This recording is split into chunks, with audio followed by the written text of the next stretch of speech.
Pathology. मैं doctor निर्मल आपके सामने आ गया हूँ एक नए टॉपिक पे डिस्कस करने के लिए। आज का जो हमारा टॉपिक है जिसके ऊपर हम डिस्कस करेंगे उस टॉपिक का नाम है डायग्नोसिस ऑफ इन्फेक्शियस डिजीज या टेस्ट ऑफ इन्फेक्शियस डिजीज। इसे हम हिंदी में बोलते हैं संक्रामक रोग का परीक्षण कैसे करेंगे या फिर संक्रामक रोग का निदान कैसे करेंगे।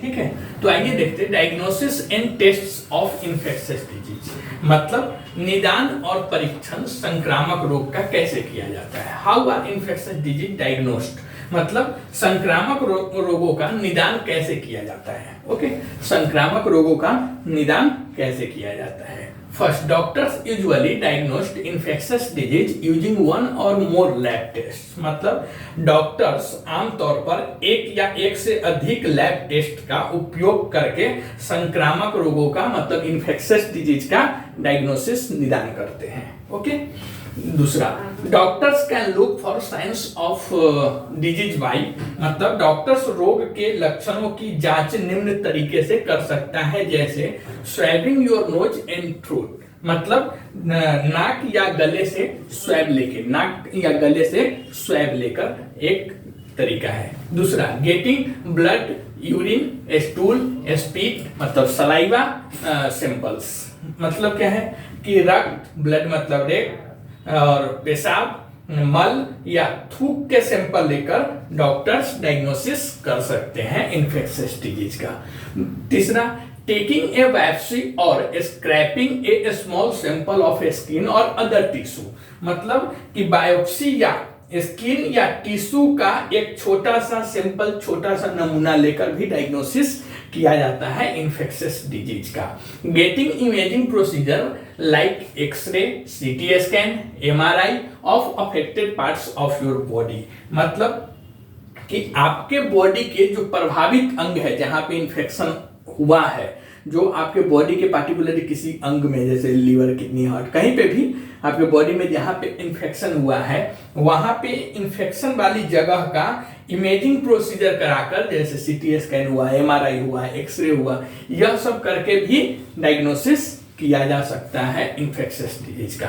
उसके बाद some test results like from a nose swab come back quickly but other results might take longer मतलब क्या हुआ कि कुछ टेस्ट के रिजल्ट्स जैसे कि नाक से लिया हुआ स्वैब का रिपोर्ट जल्दी आ जाता है बट अन्य नतीजों में आपको ज्यादा समय लग सकता है।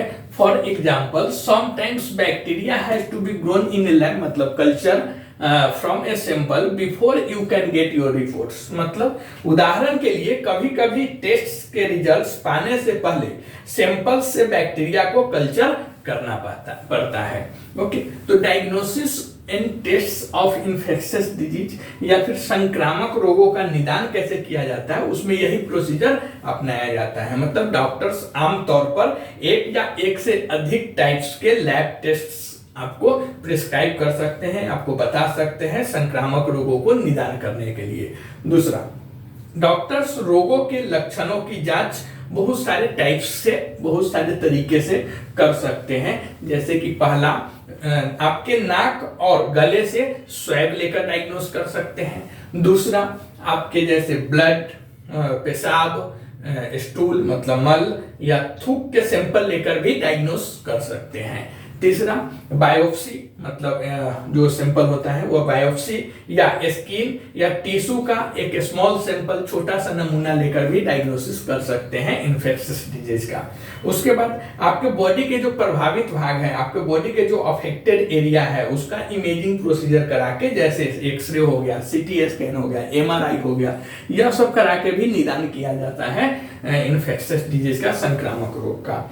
उसके बाद कुछ टेस्ट के रिजल्ट्स जैसे कि नाक से लिया हुआ स्वैब उसका रिपोर्ट जल्दी आ जाता है बट अन्य नतीजों में आपको ज्यादा समय लग सकता है इन्फेक्शियस डिजीज के रिपोर्ट्स आने में। फॉर एग्जाम्पल, उदाहरण के लिए आप देखेंगे तो कभी कभी टेस्ट के रिजल्ट्स पाने से पहले आपको सैंपल से बैक्टीरिया को कल्चर करना पड़ता है और इसमें काफी टाइम लग जाता है। तो इसके लिए डायग्नोसिस आप देखेंगे इन्फेक्शियस डिजीज का तो ये सब प्रोसीजर है, blood test, urine test, stool test, उसके बाद क्या बोलते हैं स्क्रैपिंग कर सकते हैं, बायोप्सी ले सकते हैं, इमेजिंग प्रोसीजर मतलब सीटी स्कैन, एमआरआई, एक्सरे यह भी करा के देख सकते हैं। आपके नोज और थ्रोट से स्वैब ले सकते हैं थ्रोट इन्फेक्शन वगैरह में। तो इन्फेक्शियस डिजीज का मतलब संक्रामक रोगों का इसी ढंग से निदान किया जाता है, डायग्नोसिस किया जाता है। ओके, आप कमेंट करके बताइए यह वीडियो आपको कैसा लगा। अगर यह वीडियो आपको अच्छा लगता है तो प्लीज इस चैनल को सब्सक्राइब कीजिए, लाइक कीजिए, शेयर कीजिए। मिलते हैं ऐसे ही एक नए टॉपिक पे डिस्कस करते हुए, तब तक के लिए थैंक यू।